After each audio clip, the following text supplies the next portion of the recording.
Welcome to Sweet Life Beat Life. We hope this video helps. You start by inspecting every link for cracks and missing pins because fixing blind wastes time.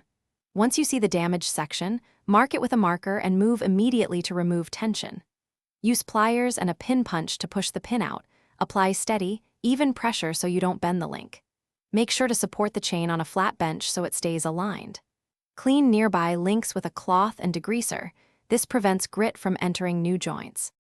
Once the pin is out, separate the damaged link and compare sizes to your replacement so you avoid mismatches. Insert the replacement link plate, align holes, then guide the new pin in straight. Wobble causes binding. Use pliers to press the pin flush, but stop when the plate seats. Over-tightening weakens the joint. After assembly, flex the repaired area back and forth so the link settles. Make sure movement is smooth, and there is no lateral To finish, apply chain oil liberally to the new joint, then wipe excess so dirt won't cling. Once lubricated, slowly run the chain under light load, pedal or crank at low speed, and observe the repaired link for heat, noise, or uneven motion.